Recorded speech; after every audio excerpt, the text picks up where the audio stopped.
Welcome back to another episode of Shut Up and Do It Yourself. Today we're going to be rebuilding a carburetor. Well, not really rebuilding it, just cleaning it and putting it back together.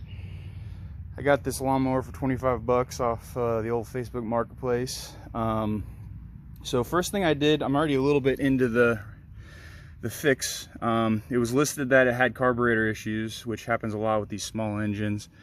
People put gas in them and leave them for long periods of time, and then they gum up the carburetor.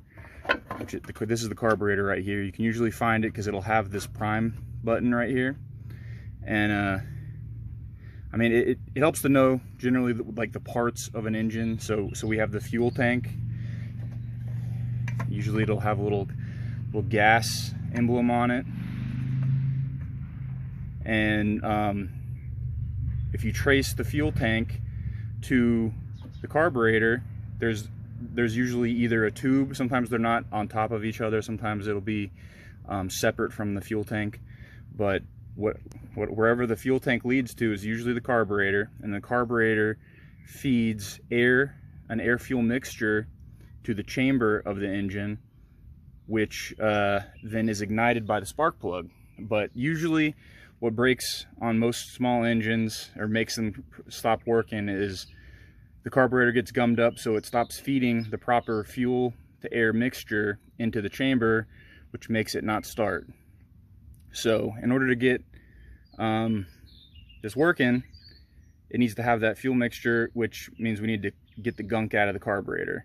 So the first thing I did to make sure that this engine actually worked was, while it was still attached, I just took off the air filter, which the air filter was right on top of the carburetor right here. Carburetor was bolted up there with to the gas tank. It's still attached to the gas tank with two bolts, one right here and one right there, you can see. But before I took the gas tank off, I took that air cleaner off, and then I put a little bit of starting fluid. I just sprayed that right into the carburetor, just like this. Just like boop, boop, just a little bit.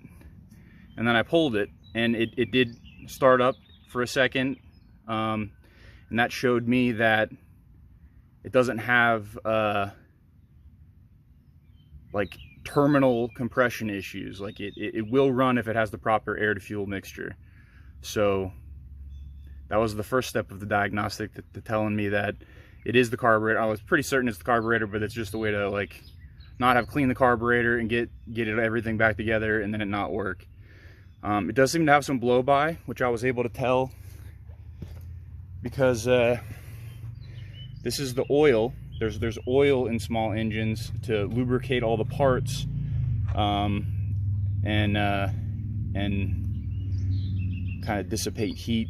But when I pulled it over, I left this unscrewed and just sitting on top, and it was kind of blowing out. Which, if this thing blows up, it was 25 bucks. So I mean, I'm not invested that whole lot. As long as I'm able to cut the grass a couple times, it'll be worth what I paid for it. So now that I know that it'll run once I clean the carburetor, I've already removed the two bolts that held the fuel tank, which has the carburetor attached, and then I had to pull this little hose off, which is it's a vacuum line, which when the engine is running, it's actually pulling the fuel in through the movement of the engine, and that's how it keeps the cycle going. I removed this. I removed the two bolts. The gas tank came off. I've already loosened there's I believe 4 or 5 screws right here. I've loosened those up. So now the next step is to remove the carburetor. I'm going to clean off all of this gunk with a wire brush, and maybe spray it off with the hose. And then once I get it as clean as I can, and I'm going to try to use the same seals.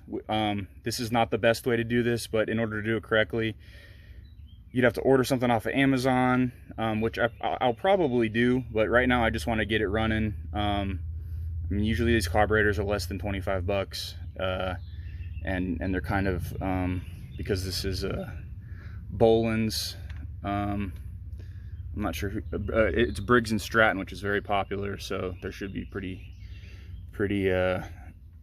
prevalent carburetor replacements. Usually it's worth it just to get a new carburetor and not the rebuild kit, because usually they're really cheap. But I'm gonna go ahead and get this cleaned up with wire brush.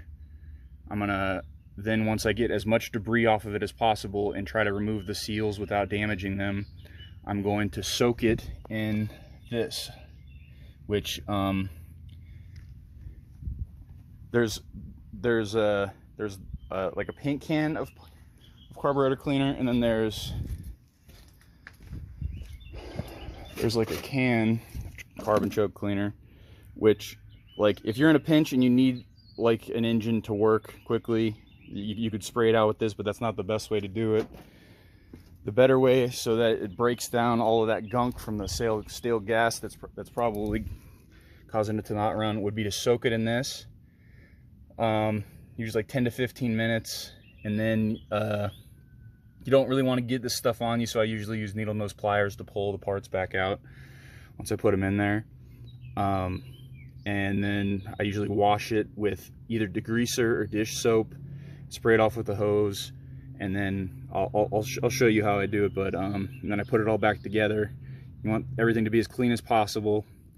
I'm probably going to put some kind of fuel treatment. I think I have some injector cleaner. I'll put a little bit of that in there. I'm going to change the oil, and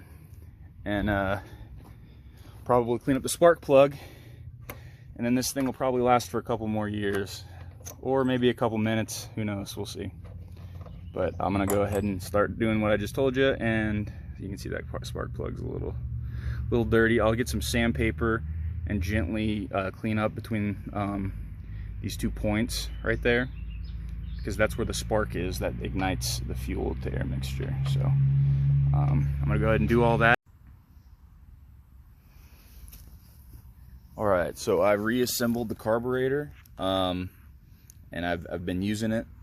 As you can see, it's a little dirty. Runs great. I just wanted to show you where the oil plug is. If you look under here, you see that thing right there?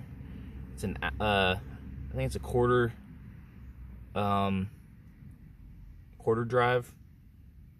1/4. And this is the plug. You just pull it out, and then the oil comes out. Once you drain all the oil out, then you just fill it back up right here. The oil dipstick. I just added a little bit, and then I would check it, add a little bit more until it was within those lines. You want the oil to be between this line and the bottom, so you don't want it to really go over that, because as the engine does its cycle, it needs to have a proper amount of oil so it can throw the oil over all the parts inside the engine. And if it's overfilled, it's not going to do that properly, and it's probably going to suck oil into the chamber, or I mean, it'll just cause damage in a bunch of different ways. But yeah, this thing works great now.